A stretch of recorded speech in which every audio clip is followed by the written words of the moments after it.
여러분 안녕하세요. 동국대학교 입학사정관 김대영. 입학사정관 김소리입니다. 이 시간에는 동국대학교 학생부 종합전형에 대해서 함께 살펴보겠습니다.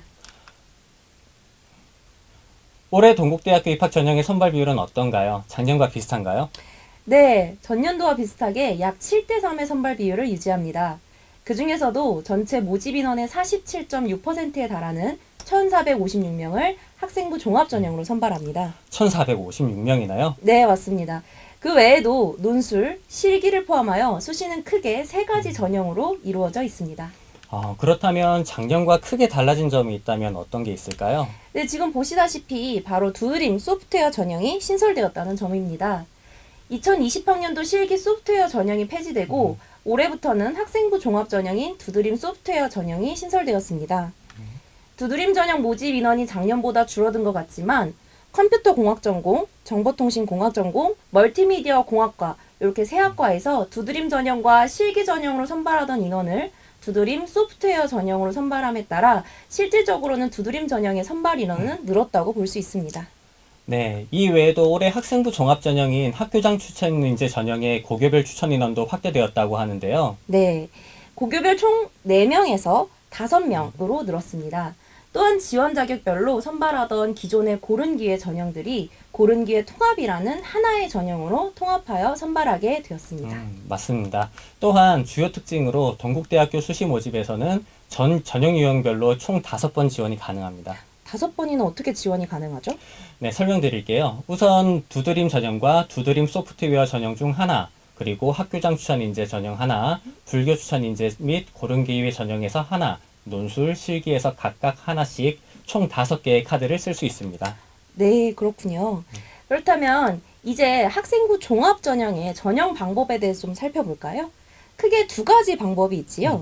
네, 맞습니다. 면접이 있는 단계별 전형과 면접이 없는 일괄 전형이 있습니다. 두드림 전형을 비롯한 두드림 소프트웨어, 불교 추천 인재, 고른기회 통합, 특수교육 대상자는 모두 단계별 전형으로 진행됩니다. 반면 학교장 추천 인재, 특성화 고등을 졸업한 재직자 전형의 경우에는 일괄 전형으로 진행됩니다.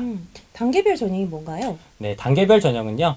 1단계에서는 학교생활 기록부와 자기소개서 바탕에 서류 종합 100%로 모집 인원의 3배수를 선발하고 2단계에서 1단계 성적 70%와 면접 30%를 반영하여 최종 선발합니다.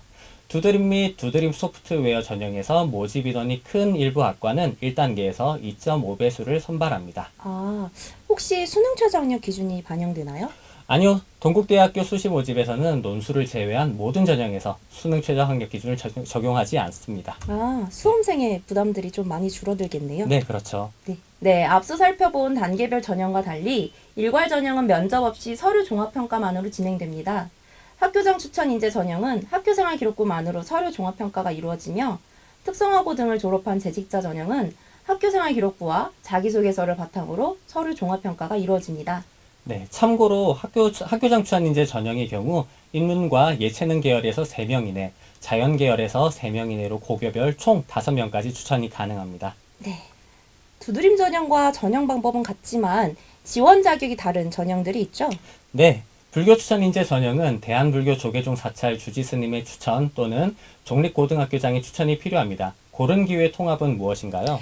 네, 고른기회 통합은 국가보훈 대상자, 농어촌 학생, 특성화고교 졸업자, 기초생활수급자 및 차상위 계층 중 해당하는 지원 자격이 있다면 고른기회 통합 전형에 지원할 수 있습니다. 지원 자격별 전형이 통합되면서 지원 전공을 선택하는 폭이 더 넓어졌다고 볼 수 있지요. 특수교육 대상자 역시 두드림 전형과 동일한 방법으로 진행되며 지원 자격별 요건은 모집 요강을 꼭 참고해 주시기 바랍니다. 지금까지 전형 유형과 전형 방법을 살펴보았는데요. 이제 서류평가 방법에 대해서 알아볼까요? 네, 전형별로 서류평가 항목과 배점이 조금씩 다른데요. 본인이 지원하고자 하는 전형에서 어떠한 방식으로 서류평가가 이루어지는지 정확히 체크해둘 필요가 있습니다. 두드림 불교 추천 인재 고른기회 전형에서는 학생부와 자기소개서를 바탕으로 크게 4가지 항목을 평가합니다. 전공 적합성이 45%로 가장 큰 부분을 차지하고 있는 것을 볼 수 있습니다. 동국대의 전공 적합성은 학교생활 기반의 전공 적합성으로 반드시 전공과 직접적으로 관련이 있어야 하는 것은 아닙니다. 학교 생활 내 교과 및 비교과 활동 등 다양한 고교 활동을 통해 전공에 대한 관심도나 기초적인 역량을 아우르는 폭넓은 의미로 이해해주면 좋을 것 같습니다.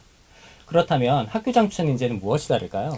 네, 학교장 추천 인재 전형은 학생부만으로 4가지 항목을 평가하는데요. 두드림 전형에 비해 자기주도적 학습 능력이 40%로 가장 큰 부분을 차지하고 있다는 것을 확인하실 수 있습니다. 자기주도적 학습 능력은 대학교에 입학하여 학업을 이수하기 위한 기초적인 학업 역량으로 고등학교 교과 등급뿐만 아니라 세부 능력 및 특기사항에서 보여지는 학업 태도 등을 모두 아우른다고 할 수 있습니다. 네, 이렇게 전형별로 평가 항목별 배점이 다른 만큼 나에게 맞는 전형이 무엇인지 미리 점검해 볼 필요가 있겠네요. 네, 그렇지요. 컴퓨터공학 전공, 정보통신공학 전공, 멀티미디어 공학과에 지원하고자 하는 분들은 주목해 주시기 바랍니다. 두드림 소프트웨어 전형입니다. 두드림 전형과는 어떤 차이점이 있나요? 네, 두드림 전형과 전형 방법은 같지만 평가 항목과 배점이 조금 다릅니다.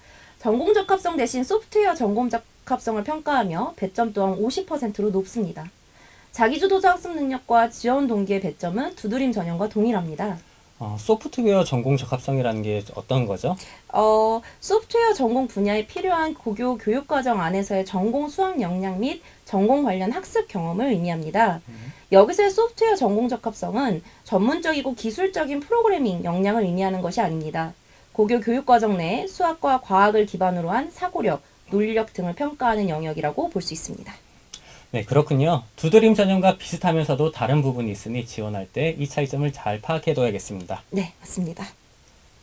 네, 지금부터는 동국대학교 학생부 종합전형을 대표하는 두드림 전형과 학교장 추천 인재 전형에 대해서 더 알아보도록 하겠습니다. 네, 앞서 전형 방법과 평가 항목에 대해서 알아보았는데요. 구체적으로 어떤 차이가 있는지 좀 자세히 살펴볼까요? 네, 두드림 전형은 전공 적합성이 중요한 전형으로 주도적이고 적극적인 학생, 진로 목표가 뚜렷하고 전공 관련 활동이 우수한 학생에게 적합합니다. 따라서 전공 수학 역량과 전공 관심도 및 학습 경험이 서류 평가에서 높은 비중을 차지하고 있다고 볼 수 있습니다. 학교장 추천 인재 전형은요? 네, 학교생활 기록부만으로 평가되는 학교장 추천 인재 전형의 경우 자기주도적 학습 능력이 중요한 전형으로 성실함을 바탕으로 균형적인 성장을 이룬 학생, 교과 및 비교과 활동이 균형 잡힌 학생에게 적합합니다. 따라서 학습의 주도성과 기초학업 역량이 높은 비중을 차지하고 있다고 볼 수 있습니다. 그런데 이 표를 보면 두 전형은 경쟁률에서도 차이를 보이는데요. 왜 그럴까요? 학교장 추천 인재 전형은 고교별 추천 인원의 제한이 있는 만큼 두드림 전형에 비해 경쟁률이 낮게 나타나는 것을 확인할 수 있습니다. 그렇지만 학교장 추천 인재 전형의 경우에는 일괄 전형이라는 전형의 특성상 두드림 전형에 비해 충원율이 높게 나타난다는 특징이 있습니다. 교과 등급에서도 꽤 차이가 있네요. 네, 그렇습니다. 지원자의 교과 등급 평균부터 합격자의 등급 평균을 보아도 두 전형 간의 차이를 확인할 수 있습니다. 계열과 상관없이 두 전형 간 교과 등급의 차이가 0.5등급에서 많게는 1등급 정도 차이가 나는 것을 볼 수 있습니다. 네. 하지만 아시다시피 학생부 종합전형은 교과 등급만으로 평가하는 전형이 아니라 학생부 자기소개서를 종합적으로 정성평가한다는 전형이라는 점 잊지 말아주시기 바랍니다. 네, 맞습니다. 전형 결과는 전형별 경향성을 파악하는 참고 자료로 활용해야 합니다. 네, 지금까지 2021학년도 동국대학교 학생부 종합전형에 대해서 간단히 살펴보았는데요. 수험생 여러분들에게 많은 도움이 되셨기를 바랍니다. 네, 수험생 여러분들 올 한 해 열심히 준비하셔서 내년에 꼭 동국대학교에서 뵐 수 있었으면 좋겠네요.